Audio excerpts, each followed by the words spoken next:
Okay, बिस्मिल्लाहिर्रहमानिर्रहीम। तो आज के इस प्रैक्टिकल में ना हम लोग इलेक्ट्रोलाइट्स और नॉन इलेक्ट्रोलाइट्स के बारे में पढ़ेंगे। इलेक्ट्रोकेमिस्ट्री के चैप्टर में आप लोगों ने पढ़ा होगा कि इलेक्ट्रोलाइट्स और नॉन इलेक्ट्रोलाइट्स क्या होते हैं।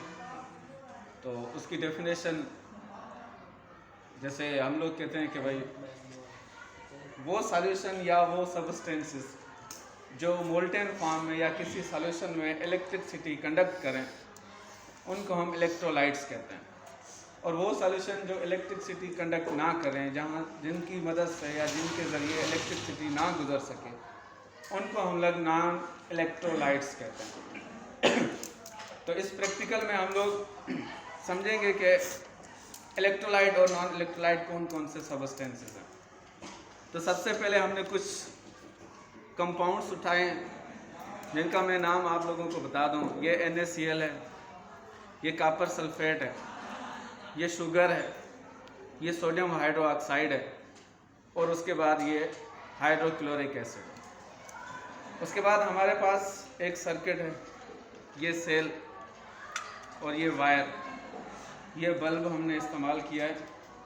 और उसके बाद ये दो इलेक्ट्रोड्स हैं जिनकी मदद से हम ये प्रैक्टिकल परफॉर्म करेंगे, टेस्ट करेंगे कि कौन से सब्सटेंसेस या कौन से कंपाउंड्स इलेक्ट्रोलाइट्स हैं और कौन से कंपाउंड्स नॉन इलेक्ट्रोलाइट्स हैं। तो अभी हम इन सब का सॉल्यूशन बनाएंगे, उसके बाद हम आगे प्रैक्टिकल को चलाते हैं। जी, तो अभी हमने जितने भी सब्सटेंसेस थे, कंपाउंड्स थे, उनके हमने सॉल्यूशन बनाए। तो ये NaCl का सॉल्यूशन है, ये कॉपर सल्फेट का सॉल्यूशन है, ये शुगर का सॉल्यूशन है, ये सोडियम हाइड्रोक्साइड का सॉल्यूशन है और ये हाइड्रोक्लोरिक एसिड है। तो अब इनमें से जिस सॉल्यूशन में से इलेक्ट्रिसिटी गुजर गई उसे हम कहेंगे कि ये इलेक्ट्रोलाइट है, और जिससे ना गुजरी वो नॉन इलेक्ट्रोलाइट।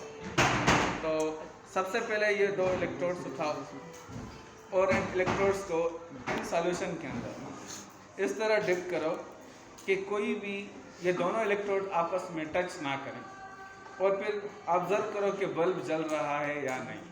तो सबसे पहले हम लोग NaCl का सॉल्यूशन उठाते हैं और इसमें से इलेक्ट्रिसिटी को पास करके देखते हैं। तो देखें, बल्ब ना जल रहा है और ये दोनों इलेक्ट्रोड भी एक दूसरे से दूर है। तो इस इलेक्ट्रोड से लेके इस इलेक्ट्रोड तक जो इलेक्ट्रिसिटी पास हो रही है वो इस सॉल्यूशन की मदद से हो रही है। तो इससे हमें पता चला कि NaCl भी इलेक्ट्रोलाइट ही है। उसके बाद इसको साइड पर रखें। अब आते हैं कॉपर सल्फेट। हम लोग कॉपर सल्फेट का सॉल्यूशन उठाएंगे और कॉपर सल्फेट के सॉल्यूशन से हम लोग इलेक्ट्रिसिटी पास करके देखेंगे कि इलेक्ट्रिसिटी पास होती है या नहीं। तो दोनों इलेक्ट्रोड्स उठाओ और इनको इस सॉल्यूशन के अंदर डिप करो। देखें, तो कॉपर सल्फेट के सॉल्यूशन में से भी इलेक्ट्रिसिटी पास हो रही है और बल्ब ऑन हो रहा है, जल रहा है। तो इसका मतलब है कॉपर सल्फेट भी हमारा इलेक्ट्रोलाइट ही है। उसके बाद आते हैं एक और सॉल्यूशन। कॉपर सल्फेट के सॉल्यूशन को दूर रखो। अभी हम उठाते हैं शुगर का सॉल्यूशन। तो शुगर के सॉल्यूशन से देखते हैं कि इलेक्ट्रिसिटी पास होती है या नहीं होती। तो अभी हमने शुगर का सॉल्यूशन उठाया और इसमें से हम टेस्ट करेंगे कि इलेक्ट्रिसिटी गुजर रही है या नहीं। तो उसके लिए दोनों इलेक्ट्रोड्स को इस सॉल्यूशन के अंदर डालो, इस तरह कि ये दोनों आपस में टच ना हो, और बल्ब को ऑब्जर्व करो कि बल्ब जल रहा है या नहीं। तो देखें, अभी दोनों इलेक्ट्रोड्स को हमने सॉल्यूशन में डाला है लेकिन बल्ब ऑन नहीं हुआ। तो इसका मतलब है शुगर हमारी नॉन इलेक्ट्रोलाइट है, क्योंकि ये इलेक्ट्रिसिटी कंडक्ट नहीं कर रही इन सॉल्यूशन फॉर्म में। तो शुगर के बाद हमने सोडियम हाइड्रोक्साइड का सॉल्यूशन उठाया है और हम चेक करेंगे कि सोडियम हाइड्रोक्साइड इलेक्ट्रोलाइट है या नहीं है। तो इसके लिए हम क्या करेंगे, इन दो इलेक्ट्रोड्स को दोबारा इस सॉल्यूशन के अंदर डालेंगे। एक बात याद रखें कि एक सॉल्यूशन के इलेक्ट्रोड्स जब आप लोग डिप कर रहे हो तो वही इलेक्ट्रोड्स दूसरे सॉल्यूशन में डिप करने से पहले उन्हें अच्छी तरह से साफ़ कर लें, नहीं तो आपके सॉल्यूशन एक दूसरे से मिक्सअप हो जाएंगे तो फिर ये प्रैक्टिकल या ऑब्जर्वेशन सही से परफॉर्म नहीं होगी। तो हमने दोनों इलेक्ट्रोड्स को अच्छी तरह से साफ़ कर लिया है।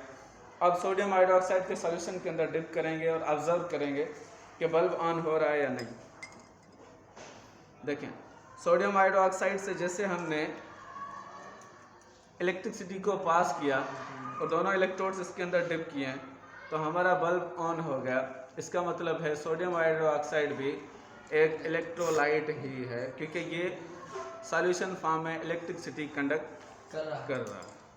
ओके, अब लास्ट में हमारे पास हाइड्रोक्लोरिक एसिड का सॉल्यूशन है, यानी वाटर में हमने कुछ हाइड्रोक्लोरिक एसिड डाला है और इसका सॉल्यूशन बनाया। अभी हम देखेंगे कि हाइड्रोक्लोरिक एसिड इलेक्ट्रोलाइट है या नहीं है।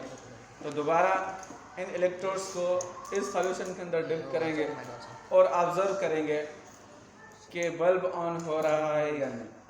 तो दोनों इलेक्ट्रोड्स को हमने पकड़ा और इस सॉल्यूशन के अंदर इस तरह डिप करना है कि दोनों आपस में टच ना हो।